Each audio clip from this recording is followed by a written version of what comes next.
This is the Friday Night Fever Afterburn, sponsored by Peden Heating and Air Conditioning. Welcome to Friday Night Fever Afterburn, week 4 of the high school football season, or the final week for the one and only Kaleigh Tingelstad. I hate the sound of that. We all hate the sound of it over here, but for anybody that's down in the comments tonight, make sure to, give Kaleigh some love, talk about, just the job that she's done in the Panhandle the last couple of years. This is now her 2.5 football seasons that she's done here. Nothing better. But a solid week to end it off. We had a lot of good action tonight. We're going to get into all of those games. Yeah, Kaleigh, let them hear it. Tell them about the bad decision I made calling the game of the week. It was an entertaining game for sure, but I was giving Sam a hard time all the time. When I left the game, it was early in the second quarter. It was 40-0. Well, it wound up being 64-22. So a little bit of a lopsided battle. A couple of these tonight were a little lopsided. Holmes County gets the win 34-13. Another really lopsided one. Marianna coming on the road 49-0 over Bozeman. And then South Walton, they're getting their first win on the road as well. They beat Arnold 21-13. And then we got Chipley with an 18-0 shutout victory over Vernon. As you'll see in the highlights later, of course, all the scoring happens in the second half when our camera is gone. Walton with a 48-21 home opening victory over West Florida. That was a big one for them. And then Bay High on the road at Escambia. That one went down to the final play. From what I was told, Escambia went for the game-winning 2-point conversion to win it in walk-off fashion. That is a 30-29 Escambia final.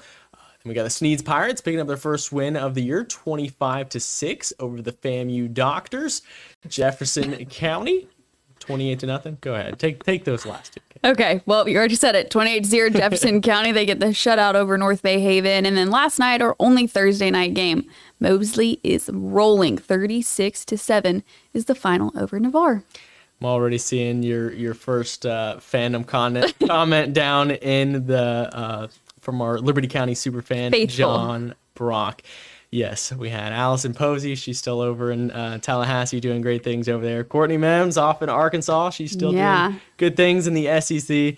And Kaleigh, she's got ventures waiting ahead for her. I see some Blue Devils faithful down in the comments. We'll get to that in a minute. But first, Kaleigh, take us to that absolute beatdown in the game of the week. Yeah, we talked about it being an offensive shootout, and that was the case for Cottondale. They scored on every drive that I was there for, and they shortened a lot of Freeport's drives from fumbles, interception, you name it. They were doing it. They looked phenomenal tonight. This is a team that I've been really excited to watch this season, knowing, that experienced group, that senior class. These kids have been playing football for years now, and now they're seniors, so you can only expect greatness from them. There's one of them, Jock Garrett. I mean, the list goes on and on. You have Cam Odom, Jock Garrett, Tremont Collins, Treshawn Collins. It's so fun to watch those games. I mean, they all can do it. So a lot of potential for this team. I think they have a very strong season ahead, a couple good matchups later down the road that I think will test them a little bit, but they'll be solid for it. Freeport just couldn't get it going. Carter Noon's young quarterback. He has an amazing receiver with Julius Miles, but he just couldn't get it to him. And unfortunately, it just wouldn't happen for Freeport tonight. I know later in the game, JV would come in and or some other players would come in, and that's where the score kind of got a little bit closer than it was when I left. But it was all Cottondale the entire time. They looked phenomenal tonight, and they're going to be one to watch for sure this season. They're definitely going to be the team to beat this year. Yeah, seriously, just an absolute. I mean, we talked to Coach Arns earlier this week. The high school Cam Newton and Cam Odom sure looks like it. I mean, he's a 3-year starter. He's prime for this position, and then he has the talent surrounding him. There's only greatness going to come from that. Yes, and so far we have been 3-0 and picking excellent Friday Night Fever game of the week. I'll take this one. Kaleigh pushed me, she's like, I don't know. She was right. I was wrong. 64-22 Cottondale in our game of the week. We are going to head to Tommy Oliver Stadium. I put in 34-19, but then I saw on Max Preps and everything else that it was 13. I thought that Rutherford scored in garbage time to give him 19, but we'll double check that later. Either way, Holmes County won big, and the Rams got off to a hot start. That freshman quarterback, Jaleel Reed, and then throwing to the senior, Jason Havens Jr., they had a connection. Then just right after that, this was a very quick-moving first quarter because there were so many run plays. Holmes County going to tie it up here and make it a 6-6 game. Their 2-point conversion was blocked, so it's kind of a slow start for those point-after attempts. Holmes County defense, they came to play. That was an excellent tip and interception there. That's going to give them all the momentum. And then check out this pass on the next play by Race Griffin. The senior, he's come in a first-year starting quarterback, and he was just putting the ball on the money. A very, very wet field. I have some soaked, muddy shoes to attest. It was a very wet field at Tommy Oliver Stadium, so everybody's slipping, sliding all over the area. Check out this freshman. This is a freshman here, Jaleel Reed, just trucking people, and then watch on the very next play. This right here is why I believe he will be the best quarterback in Bay County next year. Chalk it down, right? Make whatever comments that you want. Yeah. I think Jaleel Reed will be the best quarterback in Bay County next year. There's going to be some other great guys in there. Hayden's got potential. Will Cotter, he's going to come back hopefully for a senior season. But Jaleel Reed, I think he is the player to watch next year. He just was dicing up the team heading into the half. They ended up not scoring before the break, so it was a 13-12 halftime score. And then Holmes County's defense, they just, held strong in the second half. Again, I'll have to double check later whether Rutherford scored. If they scored, it was like right before time expired. I think I saw Rutherford with a kickoff right before time expired. So I do think it was 34-19. Again, I know that ScoreStream Max Preps had the 13 in there. But either way, Holmes County pulling away big time in the second half.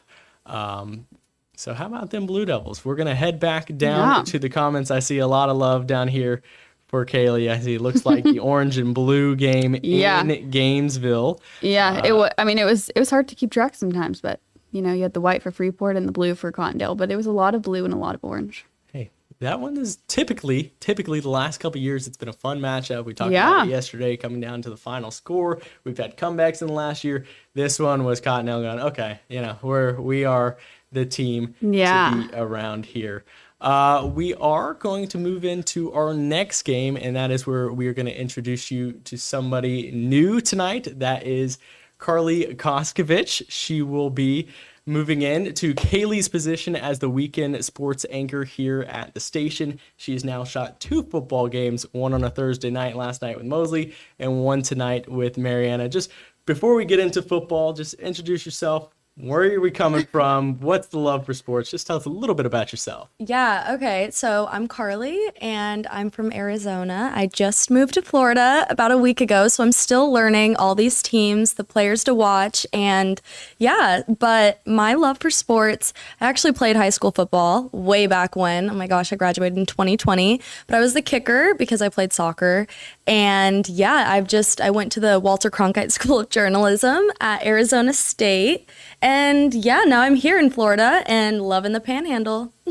Awesome. And so out of everybody here at the table, there's only one high school football player. It's not me.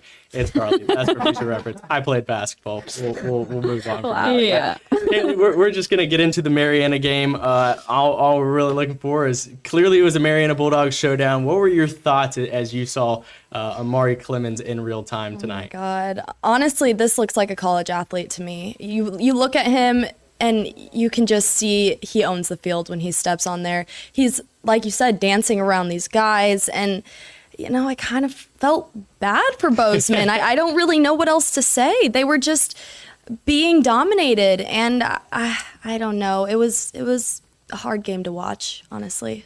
Well, clearly, and I happened to notice on that first touchdown by Amari Clemens the Florida State armband. So that's what I noticed. Faithful. I'd be keeping an eye on that guy because he's got a lot of options over there. It is again, Ooh, a lot of options slick over the next couple of years. And I know players, they'll wear different things. I'm sure for a guy like that, NIL money might come into the picture in the next couple of years, but. Yeah, this is a district opener for Marianna. Bozeman and Marianna in the district for the first time. Yeah. Because, again, Bozeman's moving up in classifications this year. They went from the rural division to now 2A. So this was the district opener for both these teams. Marianna has looked just about unbeatable at this point. Kaleigh, did this come as any surprise to you? Absolutely not. You know, what we've seen from Marianna so far, I got a glimpse of it in week 1, just the greatness that they would show us this season. And I love seeing the depth from this team. You know, we know Amari can do it. We know RJ Mays has options. Like, he's a great quarterback. But seeing some other guys come into the mix was exciting for this team, just showing the growth of Marianna football, going from, you know, no wins a couple seasons back. And now they just look like the team to beat. Everyone's watching Marianna. Everyone's excited about what this team is going to do this season. So putting on a statement, putting on a show like they did tonight, I mean, what a big win. And, you know, Bozeman, I know they're working through a lot of question marks so far this season, and they'll just continue to fine tune that. But an opponent, when you're trying to figure that out, like Marianna, not great for you. And Marianna took full advantage of that, getting the shutout tonight. Yeah, absolutely. They're now 4-0 on the season, and Bozeman, what is that, 1-3 now? Yeah. So for a team that finished the year 12-1 and went to the Final Four last year, again in rural, this is kind of a welcome to the big league, boys. And so they are now 1-3. Marianna 4-0. We are gonna switch things up just a little bit because we still got Carly here with us. We're going to go to our Thursday night game because that is the very first football game that she has shot here in the Panhandle. She got to see Sammy Freitas and the gang, and it was a pretty one-sided battle. No better team to start with, seriously, too. This is, you know, largest school, best team in the area probably. Carly, tell us what you saw from those Dolphins last Honestly, night. I got to start on that dance move right there. It was something. No, Sammy Freitas played great, and Mosley's a solid unit. I can't lie. That was a great intro to the high school football we have out in the Panhandle. And I do see John Brock. I understand. I'm learning that the football in the Panhandle is a little different than Arizona. Yeah. So I'm going to keep learning and can't wait. Crash course. You're right. And one thing that I've been telling Carly all week is, you know, me and Kaleigh have been watching these kids play football, you know, for the last 2.5 years. These same guys out here, we've watched them, we know the names. She's like, okay, you're just saying these guys' names like, you know, they're your friend, like you've seen them all the time. I'm like, we might be a little obsessed. Give it a few weeks. You're going to be throwing it out. Oh, Raiden Bruins, Lacavian Jackson, these guys, you know, Carson Griffin. She's going to be throwing these names around like they're nothing. But yes, a fantastic start to the week with Mosley, now 4-0. We did, again, I do want to apologize to Carson. We did have one quick minor issue with not getting the toe touch touchdown last night. So, but a lot of great highlights. Lacavian Jackson, the Mississippi State commit, Raiden Bruins, the Rutgers commit. We've talked about them all year.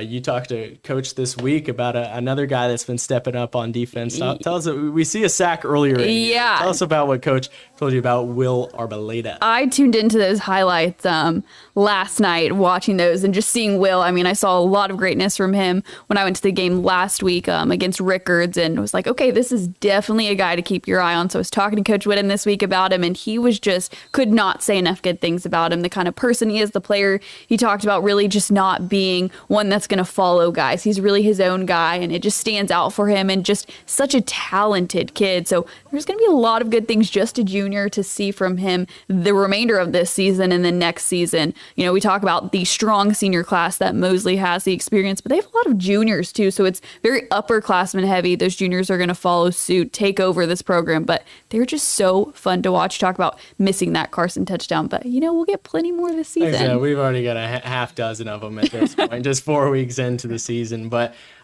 before we move on to the next game, any other final thoughts on those Mosley Dolphins? Not really, but what I would say is in the comments, if you guys have some players for me to watch, and I'll keep an eye out for them. Absolutely. Well, we will see Carly next week. She's going to hop on here, of course, taking over for Kaleigh. But until then, we're going to sign off and head back to me and Kaleigh. So we'll see Carly next week. But just checking back in the comments, I see a lot of love down here still for Kaleigh. I see Gary Starr. We saw him up at Tommy Oliver tonight. A lot of love. White Hat did a great job tonight. Nate, fantastic job down there sloshing around in the mud. I do have a 34-19 from Gary Starr in that game, and I see that Spencer has already done that because he's Spencer. He's the best. He's kidding me right now. Who's coming to Bristol on Monday night? That's a great question. I'm going to do my best. That's for sure. I'll be in here solo, but I would love to catch that Franklin County, Liberty County game on Monday. I do see some more love for the Port St. Joe football family. We're going to get to them in just a little bit, but obviously a very, very difficult week around the Panhandle with a lot of love going out to Chance Gainer's family. But again, we'll get to that next week, talk about their matchup as they come back to play football in just a little bit. Coach Olds giving some more love in there. Some Mosley fans. I see your Liberty County faithful. Those Liberty County girls, they do love you up there. Yeah. They do love you up there. They're so fun to follow, so fun to watch. I know Savannah's doing some good things in college now, too. So we'll have to tune in and keep an eye on that as well. Some love from Holmes County. They were talking about you on the sidelines tonight. A lot of love down here for Kaleigh, and as there should be. But we're going to go ahead and get to another game, which ended up as a one-score game. And Kaleigh may or may not have said that this maybe could have been the game of the week, but we won't get into that. South Walton and Arnold. Kaleigh, tell us about this matchup. Yeah, I mean, just looking at this matchup, thinking about the difference from a couple years back, these last couple years of, Arnold's the undefeated team and South Walton is winless so far this season before playing tonight's game. We haven't seen a lot from South Walton. They played their first game of the season on a Saturday night. There wasn't a stream. They were out over visiting Gulf Breeze. I know they were leading until the final seconds, the final drive of the game. They lost by, I think it was 4 points. And then week 2, they were also on the road and lost to Fort Walton Beach 9-7. So close losses to South Walton. We knew there was some rebuilding going into this season. J.D. Brown, first-year quarterback. He's only a sophomore, so there's plenty of room to see him grow. Receivers still pretty consistent for South Walton, but just a couple question marks. And I think this was a perfect opportunity for us to see them, for them to show what they had. It was a tough ball game, both sides. Not the cleanest game you'd see. Obviously, they're very muddy, but, clean-wise for football. Arnold struggled a little bit. This is, I think, the biggest opponent they've seen so far this season. Hamilton County. I guess they've seen Bay. Okay, South Walton's only 2A this season. Right. But just a tough opponent. South Walton's defense has been strong consistently over the last couple years, so I think this was a tall test for them. You see some issues on both sides of the ball, some awesome plays from both sides as well. But this was a tall task for Arnold, and awful way to go out on homecoming. But it's only a 1-score loss. It was a competitive game, and it was a fun matchup to see some of the highlights. I know you can. I asked our reporter that was at this game if the sprinklers were going when they were running, because it looked like sprinklers were set off, just them splashing down the field. So a little bit of a messy ball game. I think that had some play in tonight's game. But yeah, I mean, huge win for South Walton. They'll want to keep it going. I know it's a very interesting season for South Walton with the new stadium. They're playing on the road a lot. When they're home, they're going to play at the middle school. So interesting season for them. I know this was a big win for them, and that easily could be a play of the week this week. So keep an eye out for that one. We've talked about that duo this season. Darren Elder, man, he can do it all. I saw him in the first week when Arnold got that win against Bay High, and I'm like, that's a guy that can help you win ball games. And Will Cotter, I mentioned Jaleel Reed as a favorite to be the Bay County quarterback of the year next year. Will Cotter, man, as a senior, the progression, if he took the same progression from his sophomore to junior year, then I'll definitely have to retract my statement on Reed. But he's really impressed me this year. But again, a tough way to end out on homecoming. Congratulations to Lily Cobb and Will Neely for our homecoming queen and king. Yeah. 2 student athletes. Obviously a great softball player, weightlifter. You might see them on Sundays later in the year. We'll see. But Will Neely, still my favorite quote of the year when saying we don't want to be a laughing stock in Bay County this year. You're 3-1. I promise that is better than anybody around here besides you guys had going so far. They still look season. good. They still look good. Right. No. Way different than what we've seen in the past. Oh, yes. Looking back in the comments, I see Mosley-Escambia might be a good game next week. I saw, Bay taking Escambia. I don't know a whole lot about Escambia. I know they've had some good football teams in the past. I know they're a larger school. I feel like a lot of people probably expected Bay to lose this one pretty handily. They take it to the final whistle, so you got to give it to the Tornadoes for fighting over there in that one. We could see an interesting matchup with Escambia and Mosley next week, like they said. Cottondale, explosive a lot of love offense. for Cottondale. I know we're talking high school football. How confident are you in the Noles tomorrow? As Carly said last night on the Fox show, not that confident. I think they've got a good chance of winning, but man, it's been a rough start to the one season. fan said he'll eat a steak dinner if they lose. So that's a win for him. If they do lose, he'll get a steak dinner. I guess that's better than what the other option was a couple weeks ago. Yeah. So, but Coach Norvell facing his old team. We'll see how it goes tomorrow. This could absolutely be their best season. I couldn't agree more with you on Cottondale. Man, those seniors, they are really pulling together. The Collins brothers, they're doing everything. They looked like a complete team tonight, offensively, defensively. A couple things, penalties, things like that, but really not much. Coach Obert's got those guys in line, and they look polished. 3-0 for the first time since 2017. You heard it here first. We're going to go to the Chipley and Vernon game. Again, we told you we did not get a single score in these highlights. Camera shy. Chipley, they've been a second-half team. We really haven't gotten a ton of highlights of them because they keep scoring in the second half, but they pull away against their Washington County rivals in Vernon.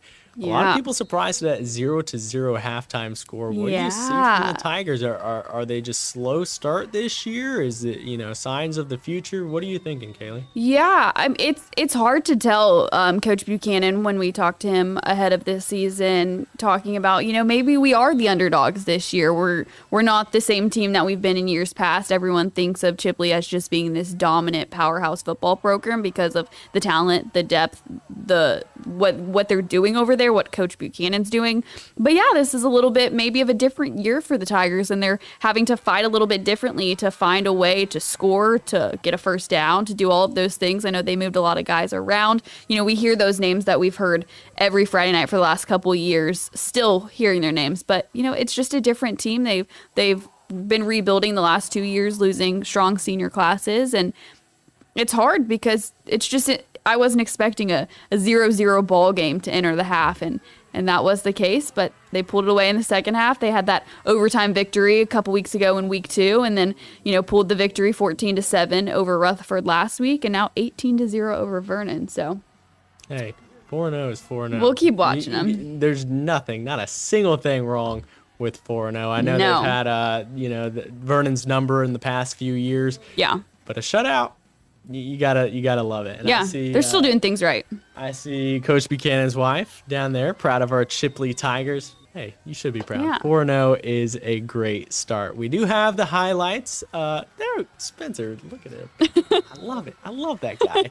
We're going to move on to the Walton game. That one, of course, a big win for the Braves. Yeah. Facing West Florida, who was in their district last year. They're not in the same districts this year. West Florida, we said, moved up in classifications. Is that right, Kaleigh?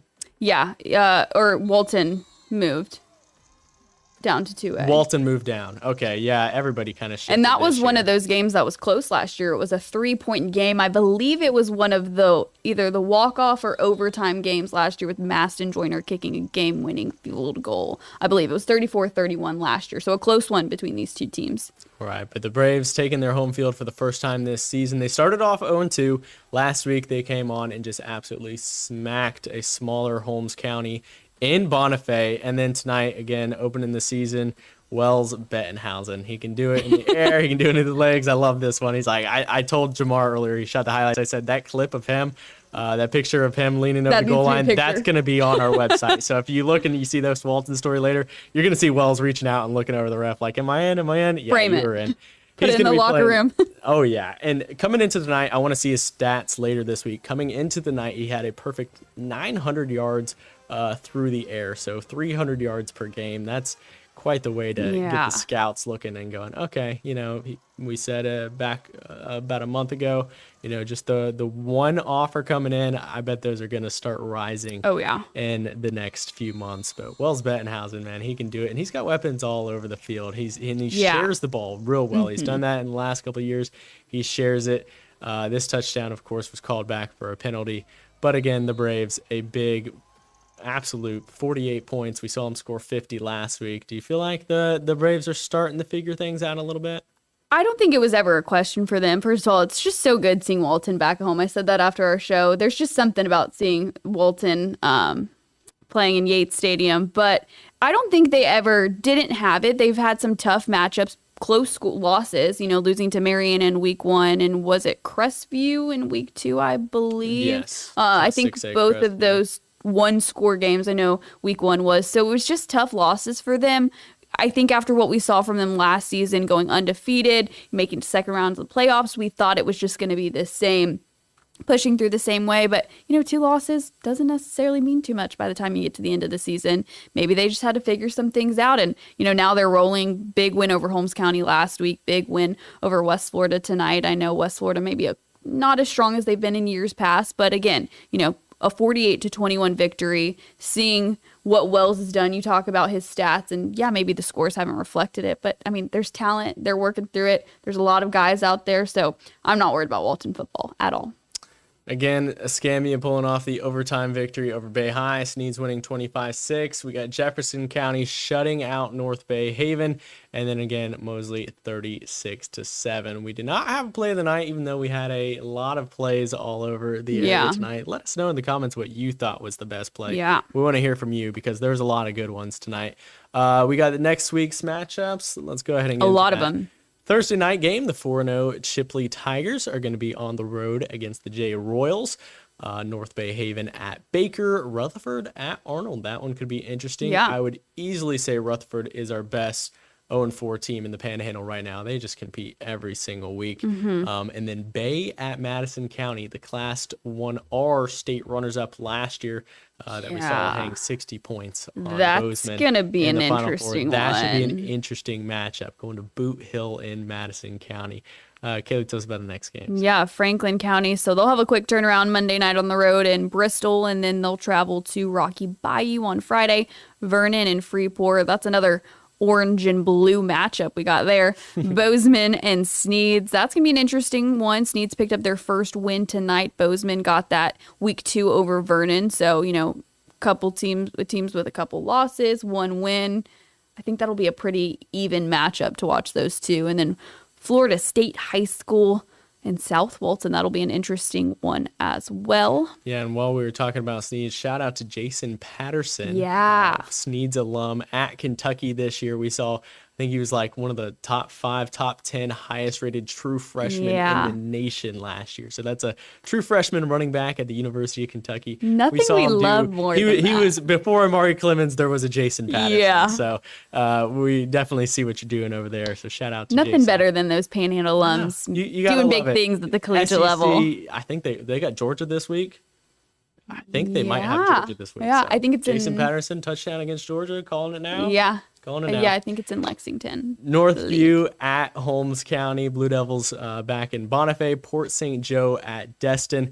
Again, for anybody that has been following this week, Port St. Joe obviously with just an absolute tragedy. Last Friday night, we mentioned it here on Afterburn. We didn't get into any details. It was still, fresh and sensitive. But of course, that is the senior superstar, Chance Gaynor, passing away last week on Friday night. It's been an emotional week, but we have seen a support from the Panhandle unlike any other. It has just been truly special to watch. I was in that gymnasium on Tuesday at Port St. Joe in the Dome. There was over 1,000 people in there, just teams from all over just coming and wearing purple and just, just showing their love for their brothers over there in Port St. Joe. Just a incredible family. Miss Gal and Mr. JJ, there's big Afterburn fans. They came on every week just cheering on for their boy Chance. And, we certainly are going to miss Chance, but we will continue on in sharing his memory and honoring who he was. And his Sharks are going to do the same this year because Miss Gal said, hey, go play like my son would play. Go and play for Chance this year. And the St. Joe, they're going to be heading back to the field at Destin next week. It'll be the Tiger Sharks versus the Destin Sharks. So a battle of the Sharks.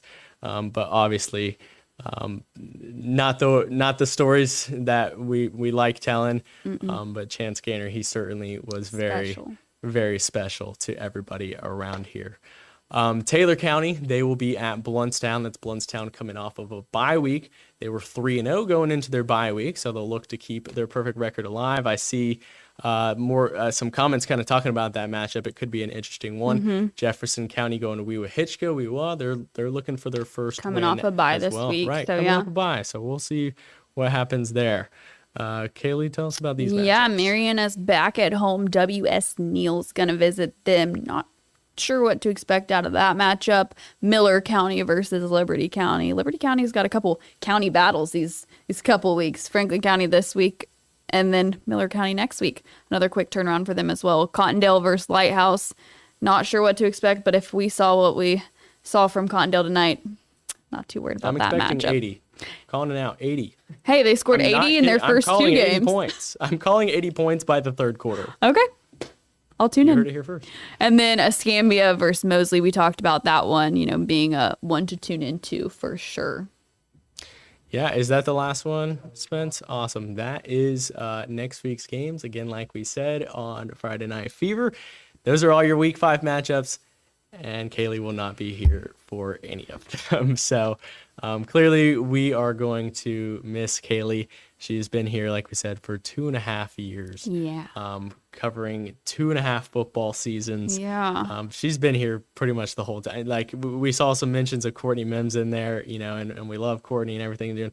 Kaleigh's been by my side for a long time now. We've talked so much football. She's, texting me on the weekends and telling me, hey, this kid's going on a visit here this week, and she loves these guys just as much as you guys do. And Kaleigh, tell us again. We got to it a little bit last week. What's next? What are we gonna do? Tell the Panhandle how much you love them. Oh, like I said, Friday nights in the Panhandle, there's nothing like it. We work long hours on Fridays, but every second of it is just so enjoyable. Getting to be on the sidelines at the games, talking to coaches, players, just getting to cover the special moments of football. It's just, like I said, there's nothing like it. So it's hard to leave.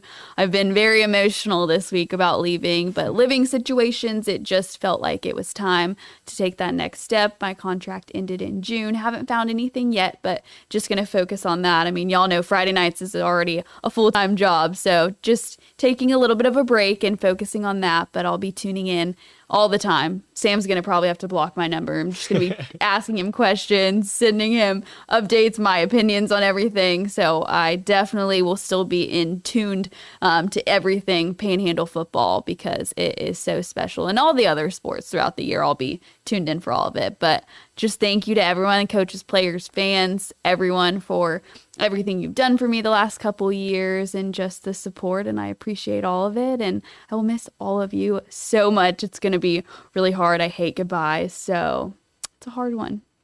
Oh, absolutely. And again, it doesn't even feel real. You've been saying that over and over this week. It doesn't. I've looked left for the last 2.5 years, and Kaleigh's been there and keeping me on track with everything. And I don't know. It'll be interesting moving forward. Carly's going to do great here, but we will miss Kaleigh very, very much. That is going to do it for week 4 of the high school football season. And for the final time, give some more love in the comments. Kaleigh's Tingelstad, everybody. Yours truly. We'll see you next week.